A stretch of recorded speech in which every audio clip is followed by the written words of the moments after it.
In last week's episode, I implied that there's a possibility you're giving too much to charity. This week, I share how if you do plan to give, you can help your taxes along the way. Let's get started. Let's get some money. From New Money, New Problems, it's the New Money, New Problems podcast, a show for successful professionals searching for the tools they need to navigate financial opportunities and obstacles they've never seen. Negotiating compensation, purchasing your first investment property, helping your family with money, the highs and lows of entrepreneurship. New Money brings new problems that require new solutions. Join us as we work through them together. I'm Brenton Harrison, and this is the New Money, New Problems podcast. Hello and welcome to this week's episode. I got some community feedback about the titling of last week's episode and the email, that it was a little clickbaity in terms of me implying that maybe you shouldn't be charitable. Sometimes you got to put an email title that you think people will actually open, but I don't think I went too far in at least giving you some guidance of, hey, there are people out there who at least need to make sure that they're keeping an eye on their budget and their savings and investments when it comes to giving to charity. And there are also people out there looking for guidelines on how much they should give, even if they are saving and investing well in other areas. For this week's episode, I wanted to go a step further into the charitable giving topic, and I wanted to tell you some unique ways that you can give charitably and benefit your taxes or your investments along the way. If you are one of the people who watches the video format of this podcast, I will tell you, I made a promise a few weeks ago on our 150th episode that we have some improvements along the way. We are sticking to that. We have been making some investments in camera and lighting and all different types of things for our home studio. My wife is actually running that project as we speak. We're about 2 weeks away from there being a elevated visual experience for this podcast. So I ask that you just bear with me for 2 more episodes and you will see some radical improvements coming down the line. But as we open up the topic of charitable giving, what I'd like to give you is some kind of in-depth examples of ways that you can align your charitable giving with your tax strategy and your investment strategy in a way that it benefits all areas. And we're going to start with bunching charitable contributions. Let's go back to last week's episode where we talked about how you can benefit from a tax-deductible donation in the first place. In years prior to 2026, including this year, the only people who would benefit from a charitable contribution in terms of taxes are people who itemize their deductions. So you couldn't take the standard deduction. You had to total up all of the things like your property taxes and mortgage interest and all of that. And one of the things that you could total up were charitable contributions. Moving forward, 2026 and beyond, there's multiple ways, regardless of how you file, that you could potentially benefit. If you do itemize your deductions, there's a new threshold that you have to surpass in order to take the deduction. It's 0.5% of your adjusted gross income. So somebody who has $100,000 adjusted gross income in the past, if they made $1,000 contribution, they'd be able to deduct the entire $1,000. Moving forward, there's a $500 threshold they would need to surpass. So if they donated that same amount, they would only be able to deduct half of the contribution. Conversely, for people who file for the standard deduction, there is the new ability to deduct up to $2,000 worth of charitable contributions, even when taking the standard deduction that previously did not exist. So let's look at an example of how bunching contributions for either camp could work to your benefit. Let's say we have someone who is going to itemize their deductions and they need to now pass that 0.5% threshold. This is something that they do every year to give to their favorite charity, and they've always gotten that deduction. But because of their income and this new threshold in 2026 and beyond, that would mean that they don't get to deduct a single dollar of that contribution. So instead, let's say that they decided to bunch their contributions and combine the amount that they were going to give in 2026, for example, with the amount they were going to give in 2027. The way this would work is instead of in December 2026 giving their $500 as they usually do, maybe they contact the charity to say, I'm going to give this in January of 2027.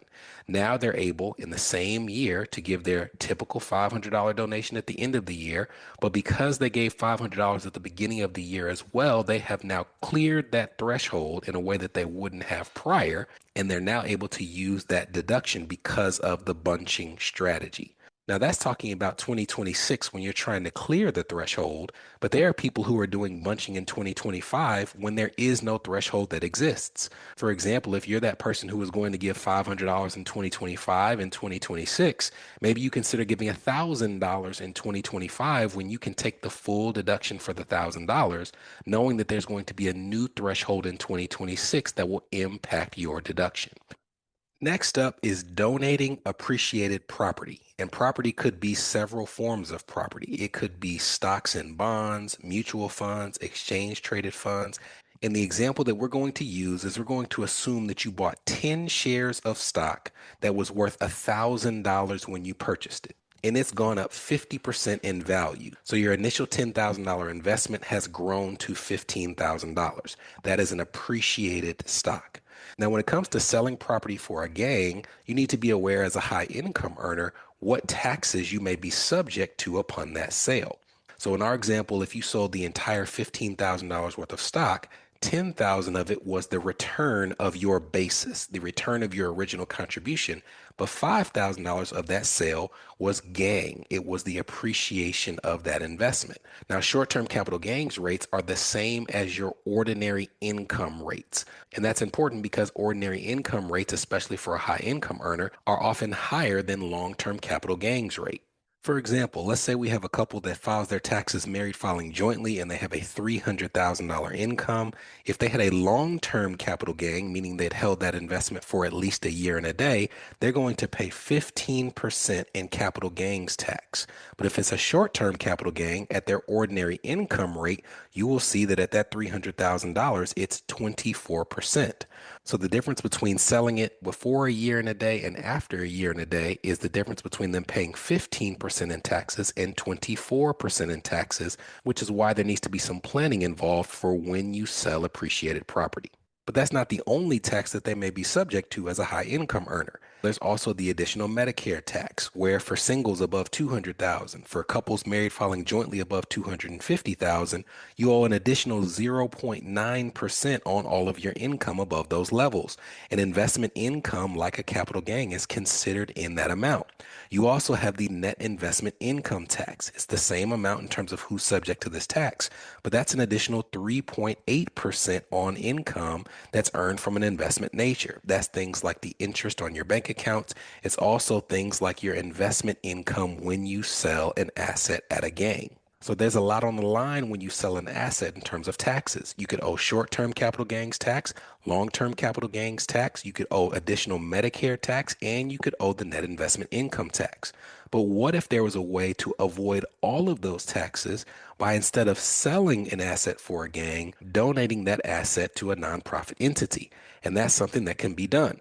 So going back to our example, we have someone who bought 10 shares of stock at $1,000 a share, and it has grown to $1,500 a share. There's $500 of embedded gains in each share of that stock. Well, maybe this person is charitably inclined, and they decided that they wanted to donate $1,500 to a charity of their choice. Now, typically, a person would do one of two things. They might have $1,500 of their own, and they give that $1,500 to the nonprofit, and maybe they get a deduction based on how they file their taxes for that contribution on their tax return. The second option would be they might sell that share of stock for $1,500, pay capital gains tax on the $500 worth of gain, and then donate whatever is left to the nonprofit after the tax has been paid. But what if, rather than doing either of those options, they instead decided to donate the share of stock directly to the nonprofit? What happens in this instance is the nonprofit can sell the share on their end. And even though there's $500 of gain in that stock for you, the nonprofit pays no capital gains tax. And because you never actually sold it on your side, you pay no capital gains tax either. And if you're a high income earner, you also don't pay the net investment income tax or the Medicare surcharge tax. But not only that, you can turn around and take the $1,500 that you might have donated in cash and instead go buy that new share of stock that now has a price of $1,500. So what have you done? You got the tax deduction for the charitable contribution, and now you have reacquired that share of stock at a new cost basis of $1,500. meaning that you have functionally erased that embedded gain. And if down the line, the share of that stock that you initially bought at 1,000, then grew to 1,500, grows to 2,000, and you decide to sell again, your new cost basis was now $1,500 instead of the original 1,000 when you first bought the stock. And we'll put an article in the show notes about how you can donate appreciated property, but it often involves just a small amount of communication and coordination with the nonprofit, and many will already have an avenue set up to receive appreciated property such as stocks. It's just not many people know that it's an option that's available to them. Number three is coordinating your rebalancing strategy in a similar way to what you've done with capital gains. What rebalancing means is every so often, if you have an investment set up to rebalance, what you're trying to do is you're trying to constantly buy low and sell high. So, for example, let's say that you have an investment portfolio that has 60% stocks and 40% bonds. Well, throughout the course of a year or a quarter, some portion of those stocks and bonds are going to outperform the others. So maybe throughout the course of the quarter, all of your stocks are doing really well, your bonds are really not. So when you get to the end of the quarter, the outperformance of that stock may mean that now you have 65% stock and 35% bonds. And what rebalancing does is sells the outperforming stock, which means you're selling high, and it uses the proceeds of that sale to buy into the low performing bonds, which means you're buying low. And you start the next quarter back at the initially intended 60-40 split. Well, if it's a non-qualified investment, which is taxable, when you sell those portions of your portfolio at a gain, you are kicking off taxes. So what some people will do is they will coordinate the taxes that come from their rebalancing with charitable contributions to negate the impact of the sold investments. For example, if you sold $10,000 worth of investments at a gain that was going to generate $1,000 worth of taxes, you might find the equivalent contribution to a nonprofit that you need to make to negate the taxes that are due from the rebalancing sale. And I promise you, if all this sounds like it's more effort than it's worth, you have probably not been in a situation where you're staring down a $5,000, a $10,000, a $20,000 tax bill, and you're trying to figure out what happened.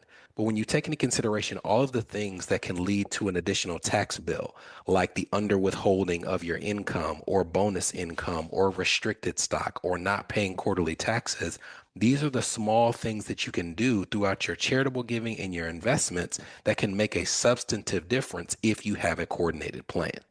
All right, next let's go to a unique tool called a donor advised fund. And this is kind of similar to bunching in a way. So a donor advised fund, think of it like an investment account for charitable contributions. So maybe you have the intention of being charitable, but you don't necessarily have one in mind that you would like to support in the current year. Where a donor advised fund is an account that you can put that type of money into. So for example, I can open a donor advised fund and I can put $50 a month, $100 a month, $200 a month into that account. And I get a tax deduction in the year that I make the contribution.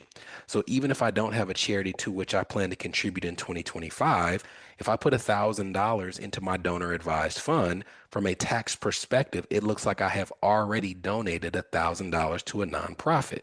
Now, an additional benefit to that donor advised fund is you can invest the proceeds of that donor advised fund just like you would a retirement account or a non-qualified investment account. So you can choose index funds of your choice, stocks of your choice, ETFs of your choice, and maybe that $1,000 that you put in each year with investment growth may grow to 10,000, 100,000 based on how much you put in.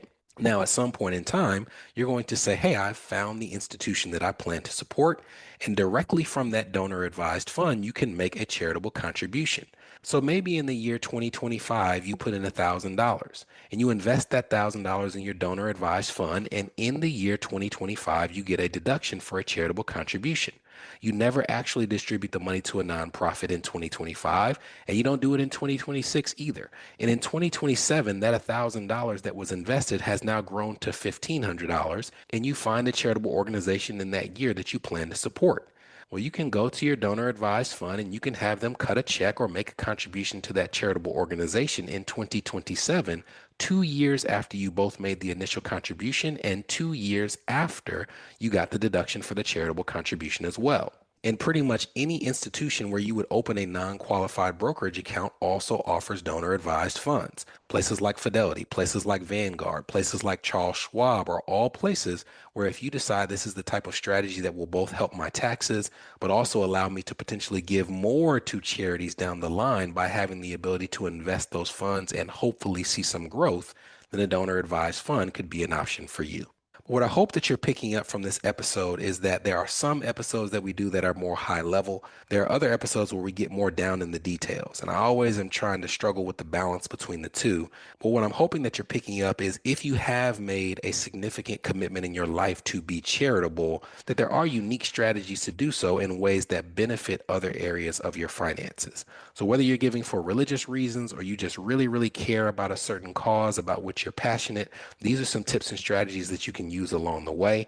We've got some unique episodes in the next couple of weeks that I think you'll enjoy, coming off of the One Big Beautiful Bill Act and its impact on not just people who already have student loans, but also the impact on those of us who have children and are trying to figure out what's the best way to save and prepare for college, if college is even the answer. We're going to have some episodes in the next few weeks asking some serious questions and hopefully providing you some valuable resources. So I sincerely hope that you'll check it out and be right back here next week. From New Money, New Problems, this was the New Money, New Problems podcast, a show for successful professionals searching for the tools they need to navigate financial opportunities and obstacles they've never seen.